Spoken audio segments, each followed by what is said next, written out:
माननीय उपसभापति महोदय, मैं आज इस सदन के सामने आपदा संशोधन विधेयक 2024 को लोकसभा के समक्ष जो 2 अगस्त को पारित किया गया, प्रस्तुत किया गया और दिसंबर 2024 में पारित किया, उसको सदन के सामने लेकर उपस्थित हुआ। काफी लंबे समय से सदन में पक्ष और विपक्ष दोनों ओर के संसद सदस्यों ने काफी रचनात्मक सुझाव इस संवेदनशील विषय पर रखे। श्री नीरज डांगी जी ने इसकी शुरुआत करी और श्री डॉक्टर बोर्डे तक 24 सदस्यों ने इसके अंदर हिस्सा लेकर ये चर्चा को एक प्रकार से समृद्ध किया है। मान्यवर, आपदा प्रबंधन का जो विषय है वो संविधान की 7वीं अनुसूची के 3रे भाग में कंकरन लिस्ट की एंट्री नंबर 23 में समाहित है। एक प्रकार से आपदा प्रबंधन केंद्र सरकार और राज्य सरकार दोनों का विषय है। इसलिए कई सारे सदस्यों ने चिंता करी कि इसमें सत्ता का केंद्रीकरण हो रहा है, फेडरल स्ट्रक्चर को हानि होगी। मैं आपके माध्यम से पूरे सदन को और सदन के माध्यम से पूरे देश को, सभी राज्य सरकारों को आश्वस्त करना चाहता हूं कि एक ऐसी लड़ाई है जिसमें ना केवल केंद्र सरकार, ना केवल राज्य सरकार, पंचायत और हरेक नागरिक को जोड़ने की हमारी मंशा है। इसमें सत्ता के केंद्रीकरण का कोई विषय ही उपस्थित नहीं होता है। ये पूरा विधेयक अगर कोई ध्यान से पढ़ेगा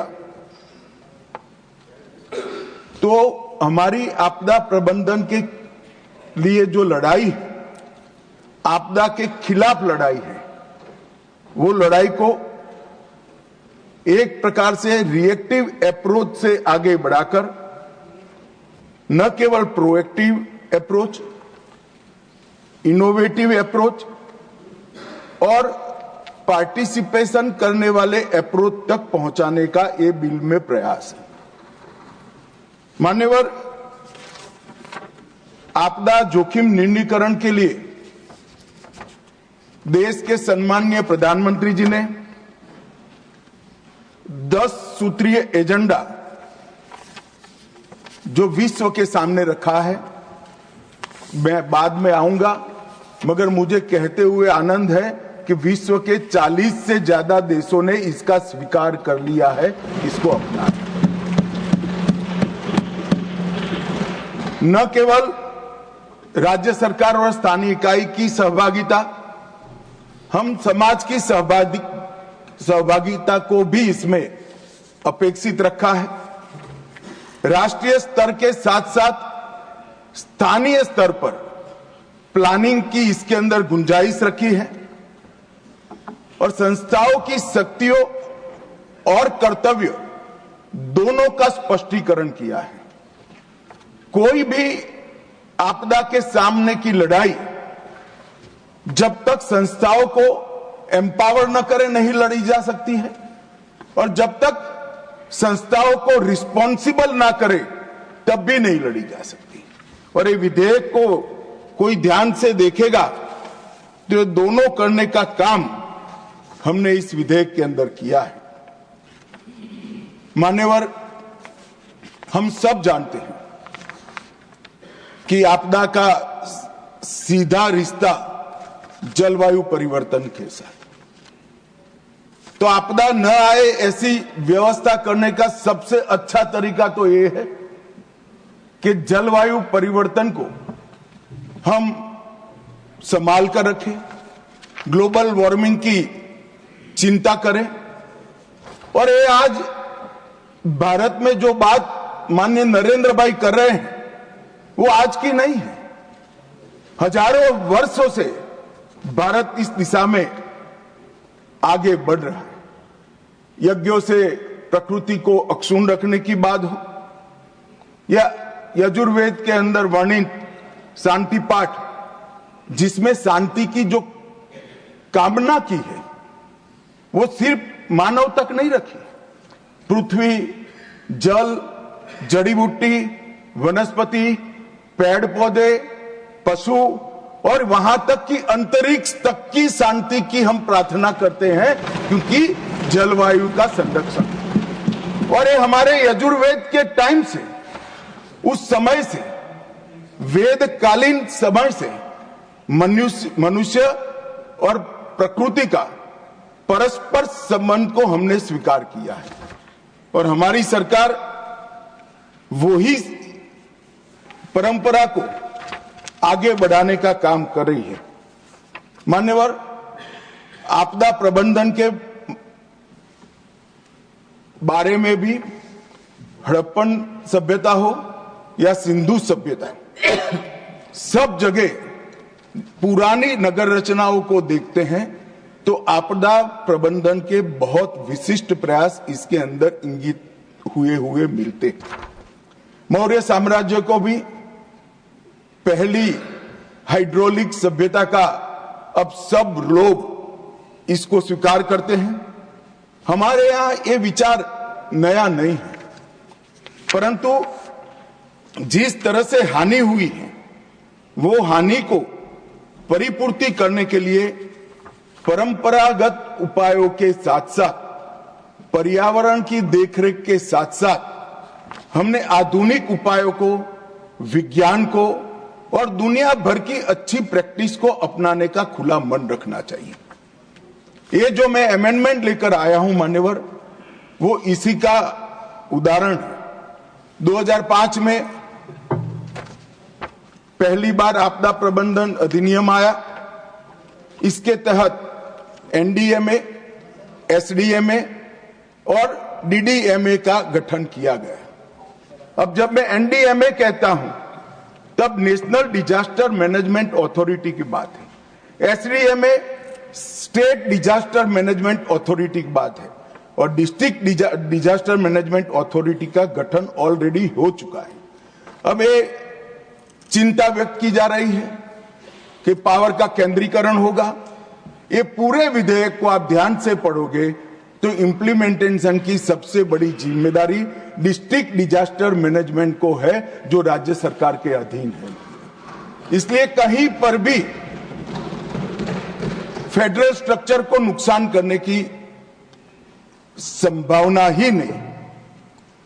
इसके आर्थिक सहायता के लिए national disaster response fund, national disaster mitigation fund और राज्य और जिला स्तर कोई फंड की रचना भी की है। मान्यवर, जो पक्षपात का बहुत सारे लोगों ने आरोप लगाया, इसका मैं डिटेल में जवाब दूंगा, परंतु अगर पक्षपात होता है तो 2005 में यूपीए की सरकार के बनाए कानून के कारण होता है। मान्यवर, हमने उसमें कोई परिवर्तन नहीं किया है। और मैं फिर से एक बार सारे सदस्यों को कहता हूं कि वित्त आयोग ने एक वैज्ञानिक व्यवस्था की है आपदा सहाय के लिए। इससे एक काणी पाई भी कम एक भी राज्य को नरेंद्र मोदी सरकार ने नहीं दिया, बल्कि हमने ज्यादा दिया है। कुछ सदस्यों ने सवाल उठाया मान्यवर कि क्यों अमेंडमेंट की क्या जरूरत है। मैं उनको बताना चाहता हूं कि समय के साथ जो इमारत की मरम्मत न हो तो इमारत ढह जाती है। नए नए एक्सपेरिमेंट अनुभव होते हैं, नए नए प्रकार की आपदाओं का अनुभव होता है। कुछ छूट गया है, कुछ दुनिया की बेस्ट प्रैक्टिसेस है, और ये सारे चीजों को समाहित कर हम कानून में बदलाव करें तो इसमें क्या आपत्ति है। कानून अगर बदलता नहीं है तो काल बाह्य हो जाता है। और मान्यवर उनको ये होगा कि शायद हम आएंगे तो बदलेंगे। भाई बहुत देर है, 15-20 साल तक किसी का नंबर नहीं लगने वाला। आप जरा भी चिंता मत करिए, जो कुछ करना है हमें ही करना है लंबे समय। मान्यवर, कोविड-19 जैसी वैश्विक आपदा, बढ़ता हुआ शहरीकरण, अनियमित होती बारिश की आपदाएं और जलवायु परिवर्तन के कारण आपदाओं का साइज और स्केल दोनों बदला है। अब अगर साइज और स्केल बदला है तो इसके निपटने के तरीके भी हमने बदलने पड़ेंगे, इसको निपटने की व्यवस्थाएं भी बदलनी पड़ेगी और इसको निपटने के लिए संस्था को हमने जवाबदेह भी बनाना पड़ेगा और शक्तियां भी देनी पड़ेगी। केवल इतने उद्देश्य मात्र से ही इसके प्रभावशाली और समग्र समाधान के लिए ही ये बिल लेकर मैं आज सदन के सामने मान्यवर उपस्थित हुआ हूं। मान्यवर, स्टेक होल्डर्स को हमने पहले से ही अप्रोच किया है। केंद्र सरकार के सभी मंत्रालय, सभी राज्य सरकार और यूटी, अंतर्राष्ट्रीय संगठनों के भी सुझाव लिए हैं और राष्ट्रीय और अंतर्राष्ट्रीय गैर सरकारी संगठनों के भी सुझाव लिए हैं। और मैं यहां ये बताना चाहता हूं, हमें मिले हुए सुझावों में से 89% सुझावों को एक्सेप्ट कर एक समग्रता से ये बिल बना। मान्यवर, यहां राज्य सरकार का अपनी पार्टी का प्रतिनिधित्व करना कोई नई बात नहीं है, बुरी बात भी नहीं है, करना ही चाहिए। मगर कम से कम विरोध करते वक्त कहीं ये मेरी राज्य सरकार का सजेशन है या नहीं है, इतना तो देख लेते। आपने ढेर सारे ऐसे सजेशनों का विरोध किया है जो उनकी ही राज्य सरकार ने की है। मानिए, अब मैं एक एक कर सदस्यों को बुरा लगे इस तरह की कटु बात इस प्रकार के विषय में करना नहीं चाहता, मगर मेरा आग्रह है कि कम से कम सिर्फ बिल पढ़े बगैर मेरी पार्टी का स्टैंड क्या है, मेरी पार्टी की पॉलिसी क्या है, मेरी पार्टी की चुनी हुई सरकार की पॉलिसी क्या है, इसने क्या सजेशन किए हैं, इसको जरा देख ले तो एम्बेरसमेंट न हो। मान्यवर, मैं संशोधन के विषय में जाने से पहले संशोधन के मूल कारणों की ओर जाना चाहता हूं। हम इस विधेयक के माध्यम से रिएक्टिव रिस्पॉन्स से प्रोएक्टिव रिस्क रिडक्शन की ओर जाना चाहते हैं। मान्यवर, मैन्युअल मॉनिटरिंग की जगह से एआई आधारित रियल टाइम मॉनिटरिंग की ओर जाना चाहते हैं। मान्यवर, और रेडियो पर चेतावनी की जगह सोशल मीडिया एप्स और मोबाइल की चेतावनी की ओर जाना चाहते हैं। गवर्नमेंट लेड रिस्पॉन्स की जगह मल्टी डायमेंशनल रिस्पॉन्स, जिसमें सोसाइटी भी शामिल है, नागरिक भी शामिल है, उसकी ओर जाना चाहते हैं। मान्यवर, डिजास्टर रिस्पॉन्स में क्षमता, तीव्रता, दक्षता और सटीकता, ये चारों को समाहित करने के लिए ये पूरा विधेयक बनाया गया है। और ये तो हम सब ने स्वीकारना पड़ेगा। मान्यवर, 10 साल के अंदर जो परिवर्तन आया है डिजास्टर मैनेजमेंट के क्षेत्र में, हम राष्ट्रीय स्तर के साथ साथ रीजनल और ग्लोबल पावर बनकर उभरे हैं, ये पूरी दुनिया स्वीकार करती है। और भारत की ये सक्सेस स्टोरी को लंबे समय तक बनाए रखने के लिए ये विधेयक है। मेरे शब्द प्रयोग को कोई गलती से न समझे, मैं सरकार की सक्सेस स्टोरी नहीं कहता, भारत की सक्सेस स्टोरी को लंबे समय तक बनाने मान्यवर, इससे एनडीएमए और एसडीएमए दोनों प्रभावित होंगे, प्रभावी बनेंगे। राष्ट्रीय और राज्य स्तर पर, दोनों स्तर पर आपदा डेटाबेस का सृजन होगा।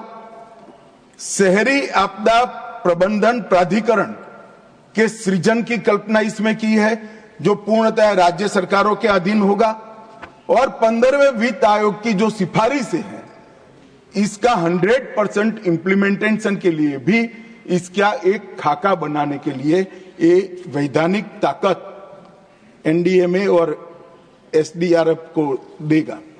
मान्यवर, इसके अंदर ट्रांसपेरेंसी, केवल इंफॉर्मेशन साझा करना ट्रांसपेरेंसी नहीं है, ट्रस्ट, क्रेडिबिलिटी और अकाउंटेबिलिटी, ये तीनों तत्व इसके अंदर डाले गए हैं।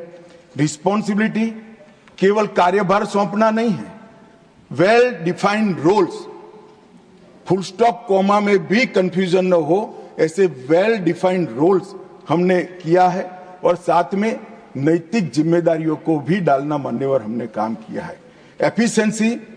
एफिशिएंसी का मतलब पुराने विधेयक में केवल गतिशीलता था, हमने संसाधनों का सर्वोत्तम उपयोग इसके लिए भी रिस्पॉन्सिबिलिटी फिक्स की। और सिनर्जी का मतलब केवल टीम वर्क नहीं है, हमारी तैयारी, सुप्रबंधन, समन्वय तीनों कर सिनर्जी के साथ ये आपदा के खिलाफ लड़ने का इसके अंदर एक प्रयास किया गया है। तो ये 4 पिलर्स केवल शब्द नहीं है।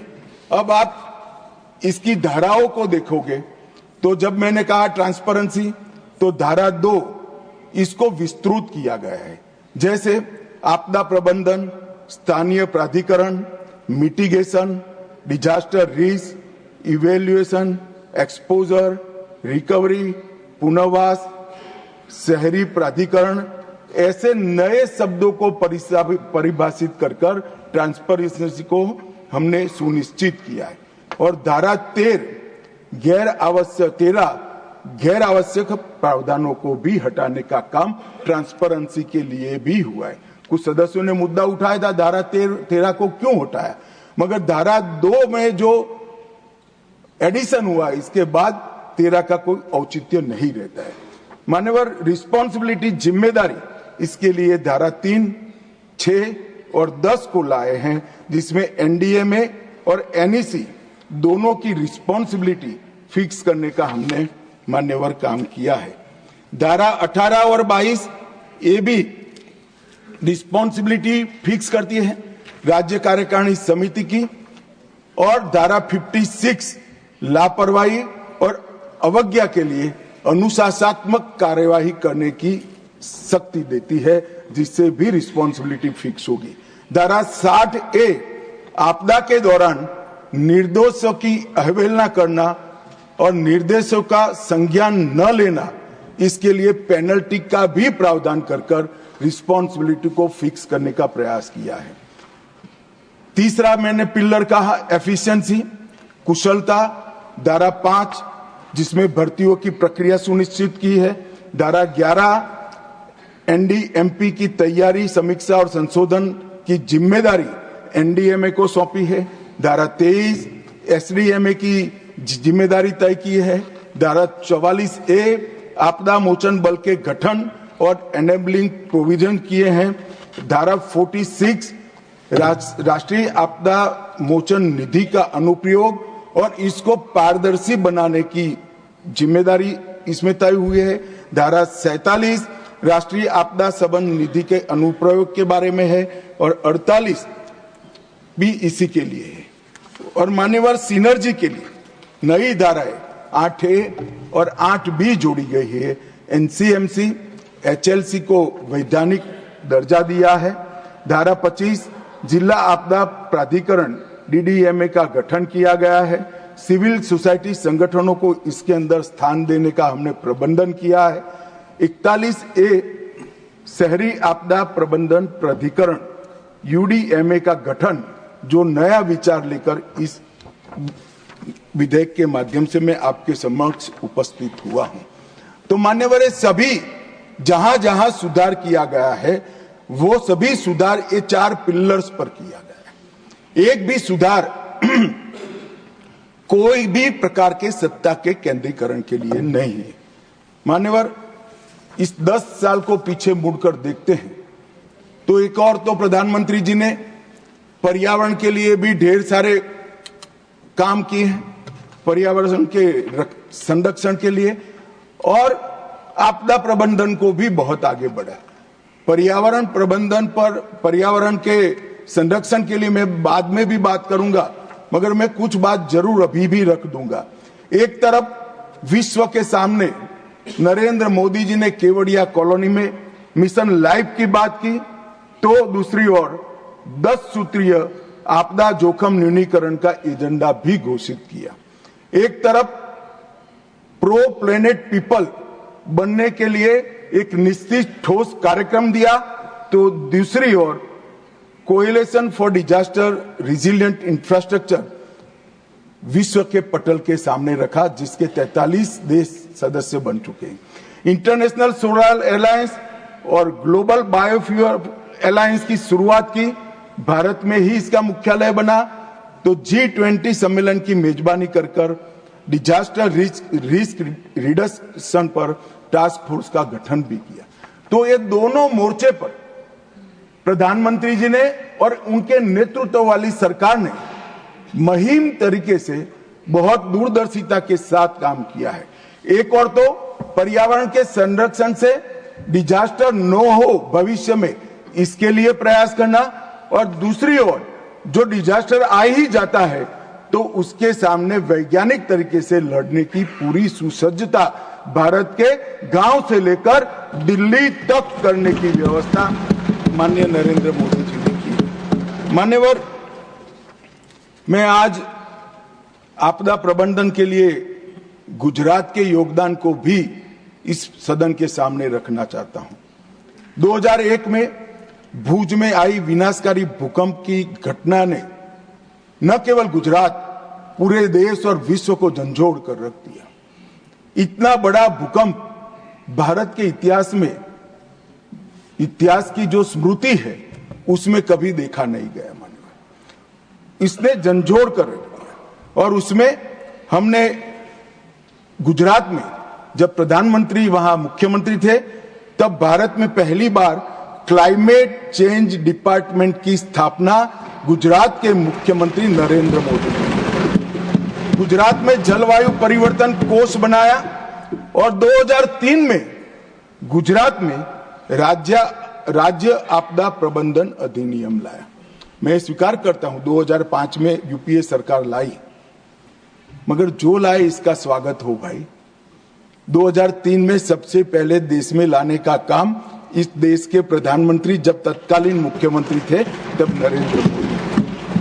2013 में अहमदाबाद के हीट वेव के लिए देश का पहला सिटी लेवल एक्शन प्लान बना और भूकंप के बाद पुनर्निर्माण, सामुदायिक तैयारियां और पुनर्वास, इसके लिए भी एक डिटेल योजना बनाने का काम गुजरात के तत्कालीन मुख्यमंत्री श्री नरेंद्र मोदी जी ने किया।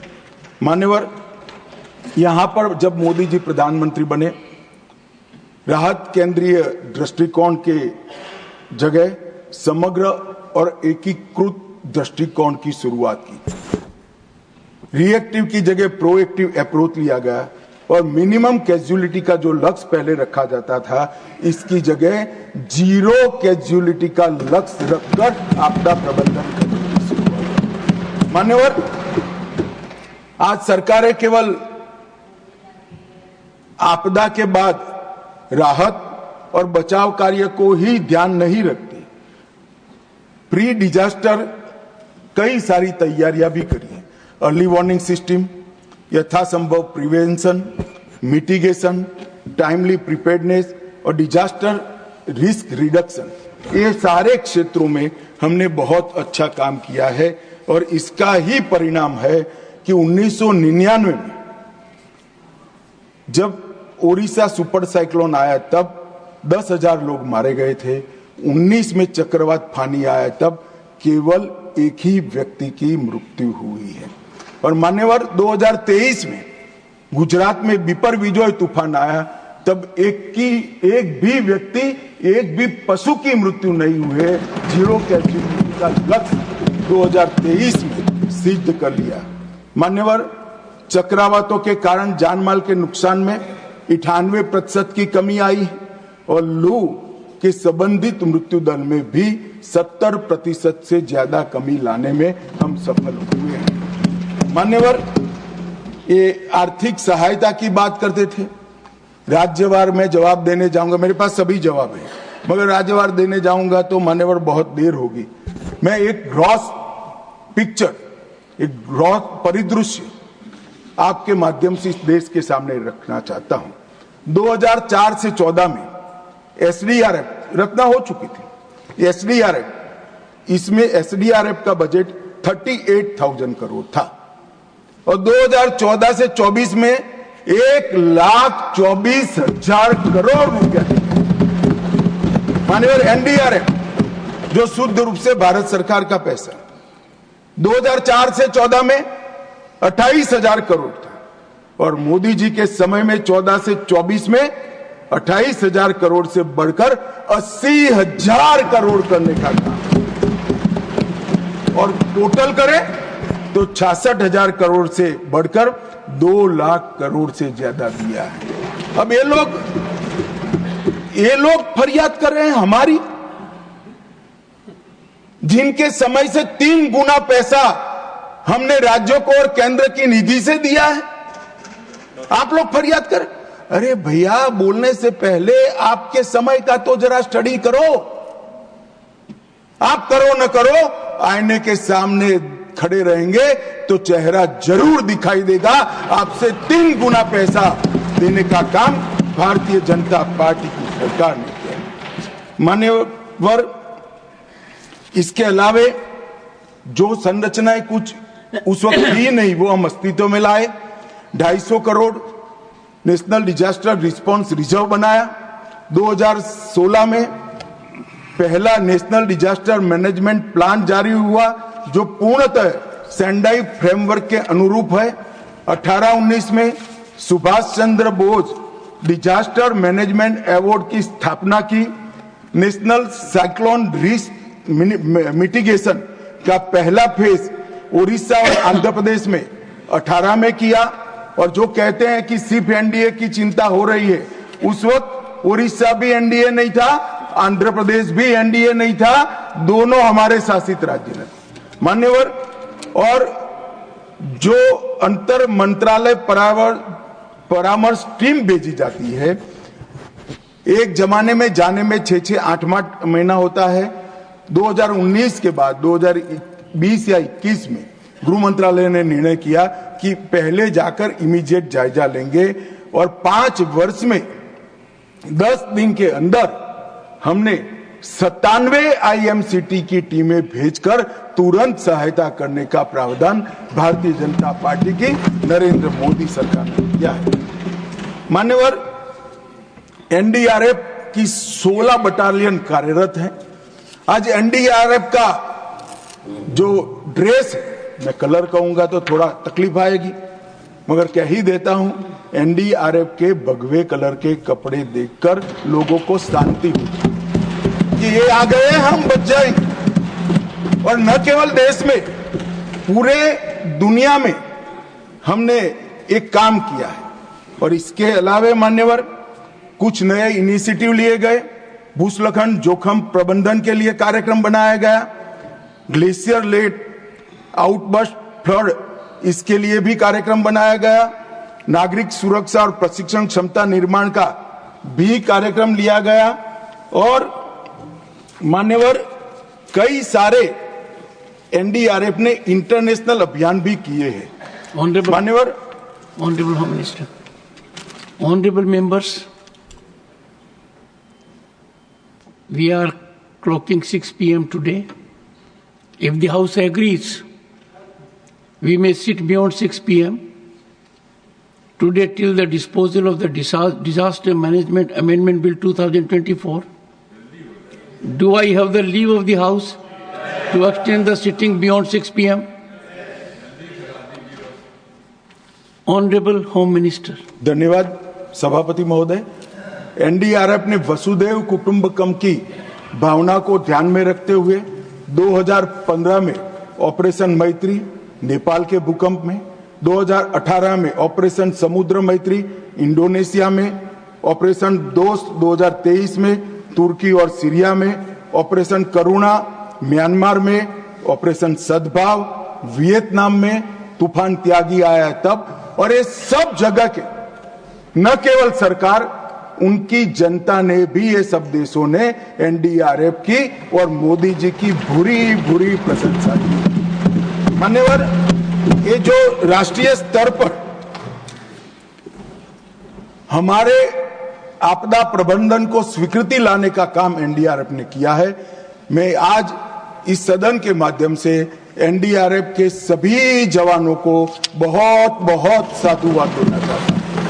मान्यवर, हमने हमारे डिजास्टर मैनेजमेंट और डिजास्टर रिस्क रिडक्शन को पैना बनाने के लिए Japan, Tajikistan, Mongolia, Bangladesh, Italy, Turkmenistan, Maldives और उज्बेकिस्तान, ये सब के साथ समझौता ज्ञापन किया है।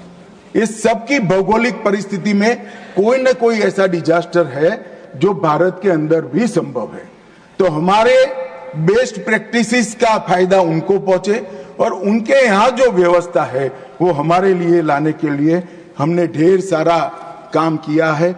न केवल समझौता ज्ञापन किया है, 15, 16, 19, 20, 23, इसमें हमने यहां पर अंतर्राष्ट्रीय गोष्ठियां भी आयोजित की है। 15 में सार्क की, 16 में ब्रिक्स की, 19 में एससीओ की, 20 में बिम्स्टेक की, 23 में एससीओ की, और ये सारी गोष्ठियों में राष्ट्रीय और अंतर्राष्ट्रीय स्तर के ढेर सारे आपदा प्रबंधन के विशेषज्ञ आए, जिन्होंने सारे देशों के समूहों को आपदा प्रबंधन के माध्यम में, आपदा प्रबंधन के क्षेत्र में इनके अनुभवों को और ज्ञान को समृद्ध करने का काम किया है। सीडीआरआई की बात मैं बहुत संक्षिप्त में करना चाहता हूं। माननीय सीडीआरआई आपदा प्रबंधन के क्षेत्र में भारत के वैश्विक नेतृत्व का उदाहरण है। 23 सितंबर 2019 में न्यूयॉर्क में संयुक्त राष्ट्र के क्लाइमेट एक्शन समिट में मोदी जी ने इसकी विचार रखा और भारत में ही इसकी स्थापना की गई। अब तक 42 देश और 7 अंतर्राष्ट्रीय संगठन सीडीआरआई की सदस्य ले चुके हैं और वैश्विक स्तर पर भारत के नेतृत्व को प्रस्तापित करने का काम सीडीआरआई के मान्यवर हुआ। मान्यवर, एक आपदा मित्र योजना, इसके माध्यम से हमने 350 डिजास्टर प्रोन जिलों में 370 करोड़ से 1 लाख कम्युनिटी वॉलंटियर्स, उसका एक फोर्स बनाया और भारत आपदा संसाधन नेटवर्क पोर्टल पर इन लोगों का रजिस्टर करा। तो जब भी आपदा आती है, ये ट्रेन स्वयं से भी अपने आप वहां पहुंचते भी है और डिस्ट्रिक्ट कलेक्टर के पास भी इनका पूरा लेखा जोखा रहता है मान्यवर। और मुझे बताते हुए आनंद होता है कि 1 लाख आपदा मित्र वॉलंटियर्स, जिसमें से 20% मातृशक्ति है, महिलाएं। मान्यवर, बहुत बड़ी बात है, हमारी मातृशक्ति आपदा प्रबंधन के कार्य के अंदर कंधे से कंधा लगाकर जुड़ी है। और आपदा मित्र योजना का परिणाम क्या हुआ? 78,000 व्यक्तियों को बचाया गया, मतलब उनको अलग जगह पे ले जाए गए, और 129 लोगों को जो दबे हुए पड़े थे, जिनको कोई करंट लग गया था, उनको समय पर अस्पताल में पहुंचाकर उनकी जान बचाने का काम ये आपदा मित्र योजना ने हुआ है। अब इस बजट के अंदर एक नए लक्ष्य समूह में इसको विस्तार दे रहे हैं। 470 करोड़ से युवाओं को इसके साथ जोड़ने के लिए 1300 से ज्यादा प्रशिक्षित आपदा मित्र को मास्टर ट्रेनर के रूप में काम दिया है, जिसमें एनसीसी, एनएसएस, नेहरू युवा केंद्र संगठन और भारत स्काउट एंड गाइड के लोग 2,37,000 नए आपदा मित्र को प्रशिक्षित करेंगे, जिससे कुल संख्या हो जाएगी 3,37,000 कम्युनिटी वॉलंटियर्स की संख्या। एक बहुत बड़ी फोर्स हमारे पास मान्यवर खड़ी हो जाएगी। कई सारे ऐप्स बनाए हैं, कुछ सदस्यों ने जिक्र किया है, फिर भी मैं बता देता हूं। मौसम जो IMD के लिए है, मेघदूत वो बारिश के लिए है, फ्लड वॉच बाढ़ की स्थिति के लिए है, दामिनी लाइटनिंग स्ट्राइक के लिए है, पॉकेट भुवन जो वॉइस नेविगेशन का ऐप है, सचेत जो जियो टारगेटेड अलर्ट करता है, वन अग्नि जंगलों की आग के लिए है, समुद्र महासागर की जानकारी देता है, भूस्खलन अध्ययन की नोडल एजेंसी बनी है, और इंडिया क्वेक भूकंप के मापदंडों को ऑटोमेटेड प्रसारण करने का काम करता है। और मान्यवर ये सारे ऐप आज मोदी जी के कारण शायद ही देश का कोई नागरिक बचा होगा जिसके पास मोबाइल नहीं होगा, तो सबके पॉकेट में सारे ऐप पहुंचाने का काम ये भारतीय जनता पार्टी की सरकार ने किया। और इससे समय पर किसान हो, मछुआरा हो, सागर के किनारे रहते हुए भाई हो, भूस्खलन की संभावना वाले क्षेत्र हो, ये सबको का खेत में काम करने वाले किसान को भी दामिनी से जब मालूम पड़ जाता है और बिजली गिरने की संभावना जब बता देते हैं तो वो अपनी जान बचा सकते हैं। मान्यवर, मैंने पहले कहा था मैं पर्यावरण के लिए भी जरूर बताना चाहूंगा। मान्यवर, एक बात निर्विवाद रूप से पूरी दुनिया स्वीकार कर चुकी है कि पर्यावरण के संरक्षण में नरेंद्र मोदी जी आज पूरी दुनिया का नेतृत्व संभाल रहे हैं, और इसीलिए संयुक्त राष्ट्र ने उनको चैंपियंस ऑफ अर्थ का उपाधि देकर उनको सम्मानित करने का। मोदी जी ने सिंगल यूज प्लास्टिक से भारत को मुक्त करने का काम लगभग समाप्त कर लिया है। इनकी पहल से बना हुआ इंटरनेशनल सोलर अलायंस और कई सारे देश इसके अंदर जुड़ चुके हैं। One sun one earth one grid परियोजना दुनिया भर में पॉपुलर करने का काम नरेंद्र मोदी जी ने किया है। दुनिया भर में सोलर एनर्जी साझा करने के लिए इंटर रीजनल एनर्जी ग्रिड का निर्माण करने का काम भी शुरू हो चुका है। एक पेड़ मां के नाम से अपनी मां का ऋण चुकाने के लिए करोड़ों लोगों ने श्रद्धा के साथ धरती माता और अपनी माता को ऋण चुकाने के लिए एक पेड़ को बोने का काम किया है। मान्यवर, एनर्जी की मैं बात करूं तो 2070 तक नेट जीरो कार्बन एमिशन ये लक्ष्य भारत ने रखा है। मोदी जी की पहल से बना international solar alliance, global biofuel alliance और 2025 तक 20% ब्लेंडिंग का जो लक्ष्य था वो हमने सिद्ध कर चुके हैं। आज 20% इको फ्रेंडली ईंधन हम सबकी गाड़ी में होता है। मान्यवर, 10 करोड़ उज्ज्वला गैस कनेक्शन देकर हमने कंडे और कोयले का जो धुआं जाता था उसको रोकने का काम किया है। स्वच्छता अभियान को 39% से बढ़ाकर 100% सैनिटेशन कवरेज तक पहुंचे हैं। नमामि गंगे के तहत 400 प्रकल्प शुरू हो चुके हैं। सीवरेज और घाटों का ये 400 प्रकल्प में से 125 प्रकल्प का काम पूर्ण हो चुका है। पीएम प्रणाम पृथ्वी माता के पुनरुद्धार के लिए केमिकल फर्टिलाइजर का उपयोग कम करने के लिए एक बहुत बड़ी योजना लेकर आए हैं। गोवर्धन स्कीम, वो कंडों में गोबर को बदलाव करने की जगह इससे गैस बनाकर और प्राकृतिक खातर बनाकर हम धुआं भी कम कर रहे हैं और हमारी मातृभूमि का संरक्षण करने का काम भी मान्य कर रहे हैं। और इसके साथ साथ पीएम सूर्यघर योजना और advance automotive technology product electric vehicle, उसको भी 26,000 करोड़ का बजटीय प्रावधान किया गया है। ग्रीन हाइड्रोजन मिशन, उसने मान्यवर एक नए प्रकार की ऊर्जा पूरी दुनिया में बढ़ने का काम किया है। मान्यवर, ये जो मैं 2005 के कानून में सुधार लेकर आया हूं, वो सुधार के उद्देश्य और वो सुधार के पहले 10 साल के अचीवमेंट मैंने बताए।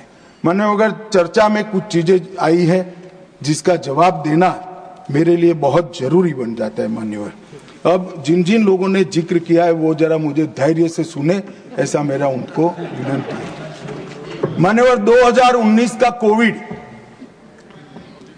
कोविड के प्रबंधन के लिए जिन लोगों ने टिप्पणियां की, मैं विश्वास के साथ उनको बताना चाहता हूं, पूरे संसार में सबसे अच्छा कोविड प्रबंधन कहीं हुआ है तो हमारे भारत में,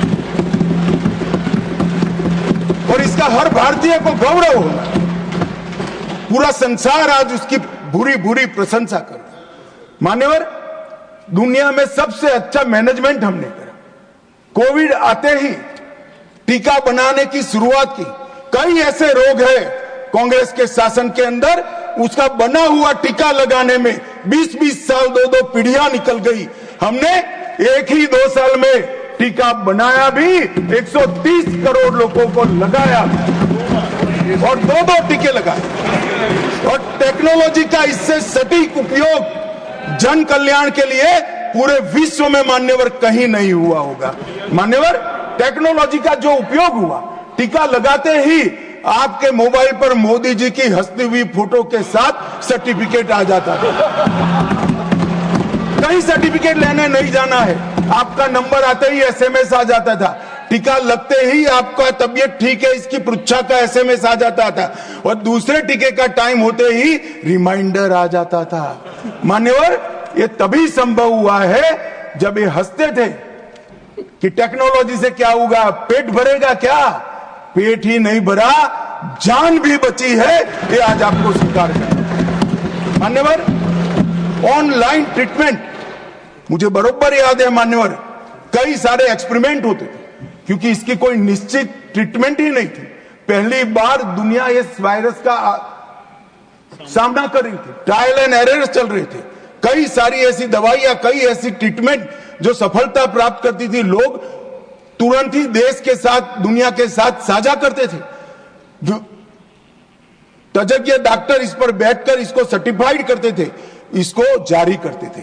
परंतु छोटे से छोटे गांव से राज्य के सिविल अस्पतालों तक और राज्य के सिविल अस्पताल से एम्स तक वीडियो कॉन्फ्रेंस के माध्यम से, टेली मेडिसिन के माध्यम से छोटे से छोटे दर्दी के डॉक्टर को यहां से गाइड करने का काम किया गया, और मैं कह सकता हूं लाखों लोगों की जान बची।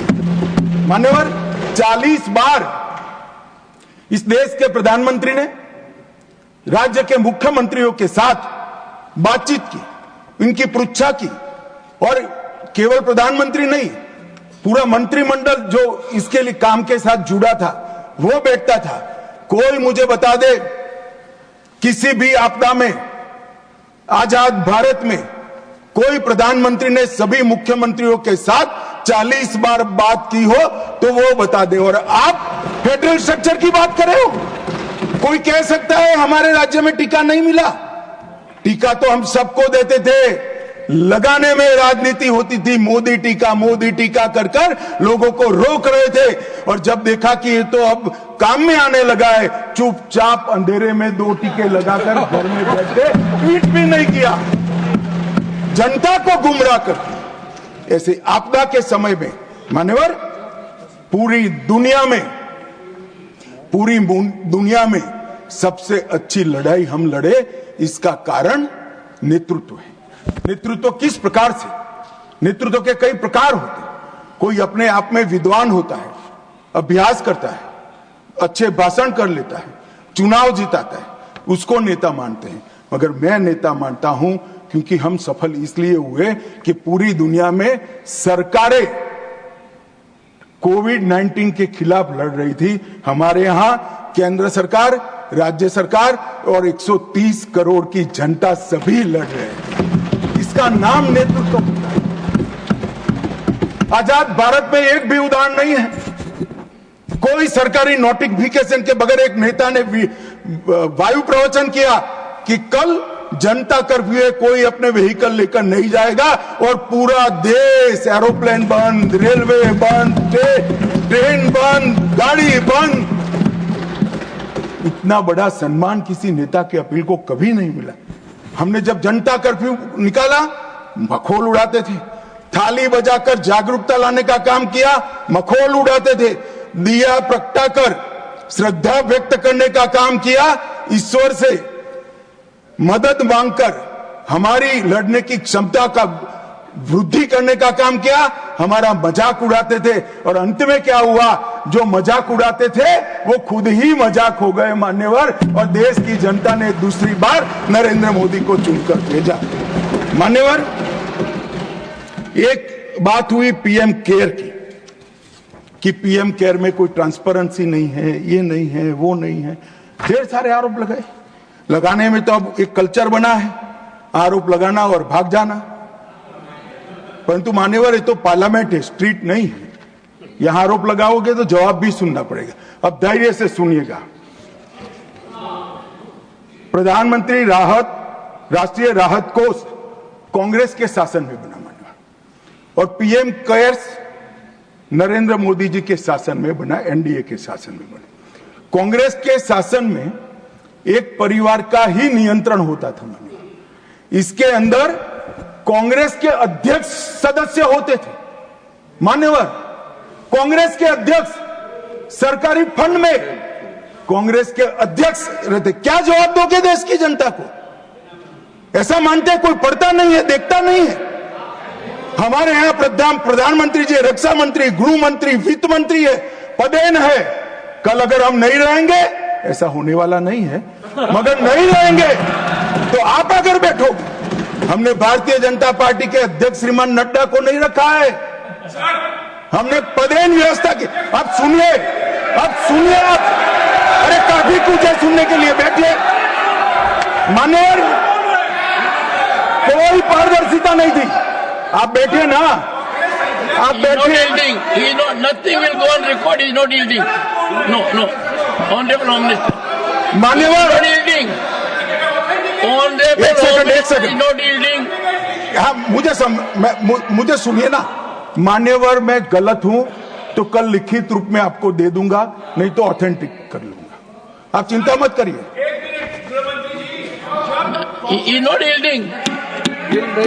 मान्यवर, जवाब बीच में देने की प्रथा है हमारी क्या? He is not yielding. Nothing will go on record. He is not yielding. No, he is not yielding. मान्यवर, वो बोल रहे थे, मैं कुछ नहीं बोला। उनको लगा कि बैठा बैठा सुन रहा है, ठीक ही है। ऐसा नहीं होता है भाई। मान्यवर, ये फंड का उपयोग क्या हुआ? प्रधानमंत्री राहत कोष के फंड में से राजीव गांधी फाउंडेशन को फंड दिया गया। अबे राजीव गांधी फाउंडेशन कौन चलाता है? कांग्रेस की अध्यक्ष और उनका परिवार चलाता है मान्यवर, तत्कालीन कांग्रेस की अध्यक्ष। मान्यवर, फंड का ट्रांसपेरेंट उपयोग है। हमने क्या किया? कोरोना महामारी, आपदा राहत, ऑक्सीजन प्लांट, वेंटिलेटर, गरीबों को सहायता और टीकाकरण के लिए इसका खर्च करने का काम भारतीय जनता पार्टी के प्रधानमंत्री। मान्यवर, जवाबदेही, कोई स्पष्ट पारदर्शिता नहीं थी। फंड के उपयोग के लिए कोई कमिटी नहीं थी। यहां पर प्रधानमंत्री जी के प्रधान सचिव, जो ब्यूरोक्रेट होते हैं, उनकी अध्यक्षता में 5 सचिवों का कमिटी बनाया गया है। वो रेकमेंड करता है, फिर वो ट्रस्टियों के सामने आता है और तब जाकर खर्च होता है। कोई सिस्टम नहीं था, अपने घर से ऑर्डर कर देते थे मान्यवर, और कोई भी प्रकार की जवाबदेही के बगैर दान स्वीकार कर लिया जाता है।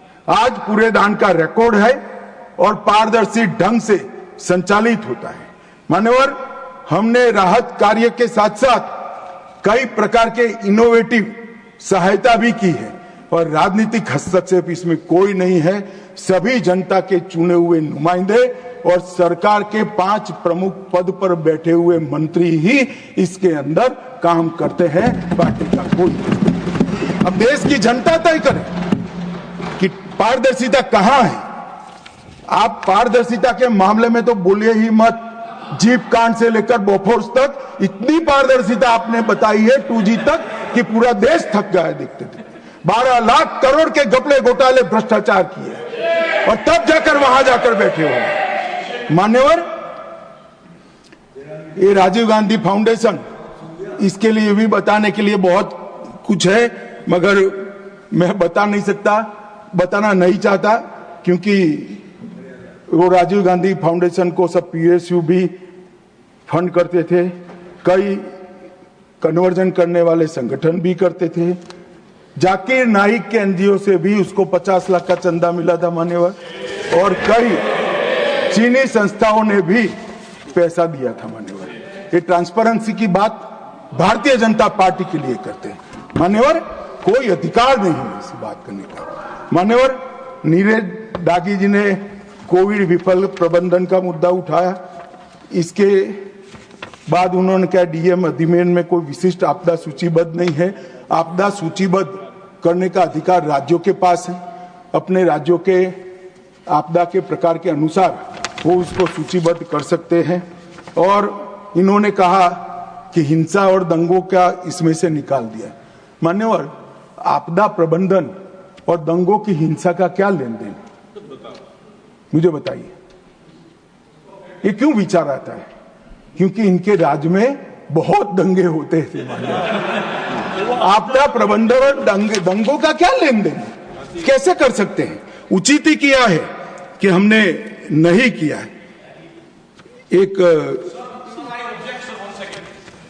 हो गया मान्यवर,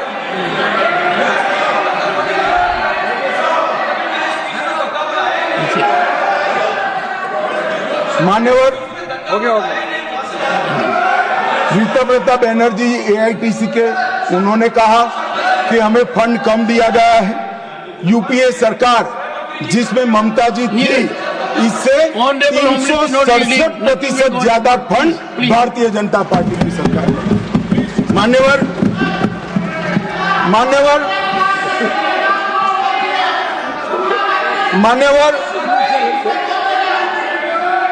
अब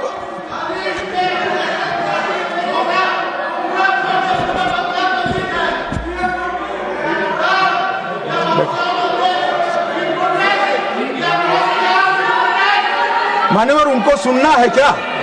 आप प्लीज मुझे संरक्षण दीजिए, उनको बिठाइए। Honourable members, please take your seat. This is not our culture. I am happy that leader will take care of you. Please, no, take your seat. Take your seat.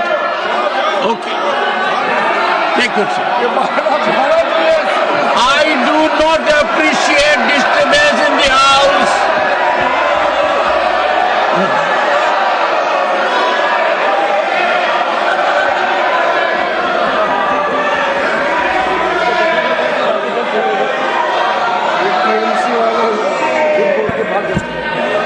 मान्यवर,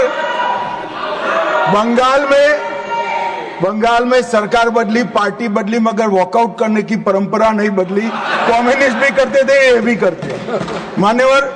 कर्नाटक में उच्च स्तरीय समिति द्वारा 5909 करोड़ का आकलन दिया गया, जिसमें से 5800 करोड़ दिया है। केरल में 3743, उसमें से 2438 करोड़ का दिया है।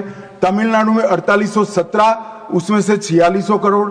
पश्चिम बंगाल 6837, इसमें से 5000 करोड़। हिमाचल 2339, इसमें से 1766 करोड़। तेलंगाना भी जो समिति ने दिया वो कमोबेश दिया है। अब एक फैशन हो गई। मैं आपको बताना चाहता हूं कि वित्त आयोग ने ये सहायता करने के लिए एक नॉर्म्स तय किए हैं कि भाई आपदा के समय में सहायता किस तरह से की जाएगी, वो भी तय किया है। और इसका दर क्या होगा वो भी किया है। पशु मर जाता है, दूध वाला पशु मरता है तो एक्स सहायता होगी, दूध न देने वाला मर जाए तो वाई होगी, झोंपड़ी टूटेगी तो ए होगा, पक्का मकान गिरेगा तो बी होगा, बिजली का खंभा गिरेगा तो ए होगा, रोड टूटेंगे तो ए होगा। ये सारी चीजों के नॉर्म्स तैयार है। मेरा सभी राज्यों से आग्रह है कि वो नॉर्म्स के हिसाब से अपनी दरखास्त भेजे। आपने जो फ्री बीज बांटी है, इसका खर्चा आपदा प्रबंधन के पैसों से नहीं हो सकता भाई। नॉर्म्स के हिसाब से 5000 करोड़ बनता है और 50,000 करोड़ का आप करोगे। हमने 50,000 करोड़ मांगा था, 5,000 करोड़ दिया। अरे भाई, मांगा ज्यादा था, आपका बनता नहीं है। और ये नॉर्म्स अगर किसी को नहीं, वैसे तो साइट पर है, नहीं है तो मुख्यमंत्री जी मुझे पत्र लिखे, मैं तुरंत पर्सनल मैसेंजर से उनको भेज दूंगा, वो देखकर वो बनाए, हमें कोई आपत्ति नहीं है, 25 पैसा भी नहीं काटेंगे, हमें कोई आपत्ति नहीं है। मगर आप मांग इस तरह से करते हो कि इसको काटा जाए। जो नहीं मांगा था वो भी दिया है मान्यवर। झारखंड को 111, केरल को 121, महाराष्ट्र को 460, बिहार को 256 और गुजरात को 254 ये अग्निशमन के लिए दिया है, जो पहले कभी नहीं दिया जाता। नरेंद्र मोदी जी ने दिया है और बाकी राज्यों को अगले साल मिलेगा।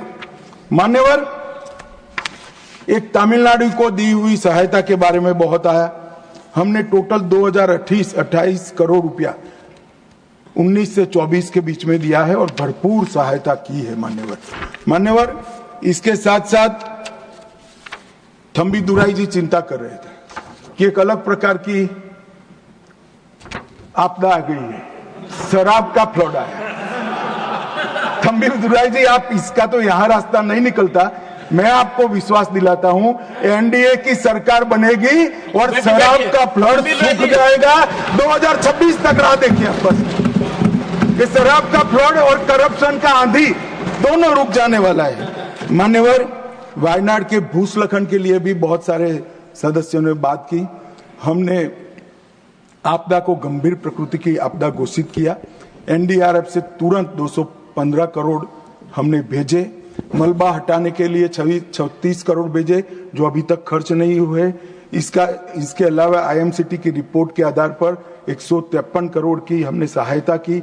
रिकवरी और पुनर्निर्माण के लिए 2219 करोड़ की आवश्यकता का अनुमान राज्य सरकार ने दिया है, उसमें हमने 530 करोड़ दिया है और एक विंडो है जिसके माध्यम से एडिशनल सहायता प्राप्त करने के अन्य उपाय बताए गए। मान्यवर, हम आपदा में कभी भी पार्टी पॉलिटिक्स नहीं करते, वरना 2019 में कोविड में सफलतापूर्वक देश बाहर नहीं आया होता। मैंने देखा है, रात को 1 बजे भी किसी सीएम का फोन आता था तो प्रधानमंत्री जी का फोन आ जाता था कि वहां टीका खत्म हो गया है, कल पहली फ्लाइट से टीका वायुसेना के जहाज से। ये संवेदनशीलता मान्यवर। ढेर सारे ऑक्सीजन बनाने के मशीन विदेश से मंगाए गए, कई सारे ऑक्सीजन ट्रांसपोर्टेशन के साधन विदेश से मंगाए गए। ये सारी चीजें सभी राज्यों के लिए उपयोग में आई है। इसमें हमने भाजपा का राज्य, यूपीए का राज्य, एनडीए का राज्य ऐसा नहीं करा है, क्योंकि केंद्र सरकार के लिए केरल का नागरिक भी हमारा है, लेह और लद्दाख का नागरिक भी हमारा है, गुजरात और यूपी का नागरिक भी। केंद्र सरकार कभी इस तरह से नहीं देख सकती। ये हमारी पार्टी का कल्चर नहीं है मान्यवर, परंतु सभी लोग सोचते हैं, क्योंकि सोचने की एक पुरानी आदत पड़ी थी। जब वो सत्ता में थे तब किस तरह से करते हैं। मगर मैं स्पष्टता करना चाहता हूं, रिकॉर्ड क्लियर है मान्यवर, हम आपदा के काम में और सरकार के संसाधनों के वितरण में कोई पक्षपात नहीं करते। संवैधानिक व्यवस्था से ही होता है, किसी को शंका रखने की जरूरत नहीं। मान्यवर, आज जो मैं बिल लेकर आया हूं, इसमें टेक्निकल कैपेबिलिटी बढ़ाने का तो प्रावधान है ही, ह्यूमन कैपेसिटी पर भी हमने इसमें ध्यान रखा है। गवर्नमेंट के एफर्ट्स के साथ कम्युनिटी एफर्ट्स बढ़ाने का भी प्रावधान किया है और आपदा रोधी निर्माण के साथ प्रकृति के संरक्षण की भी चिंता है। मेरा अतः सभी दल के सदस्यों को एक विनंती है कि एक ऐसा बिल है जिसको सर्वानुमत से पारित करना चाहिए, देश और दुनिया में इसका संदेश देना चाहिए। आपसे सहयोग की अपेक्षा है। बहुत बहुत धन्यवाद।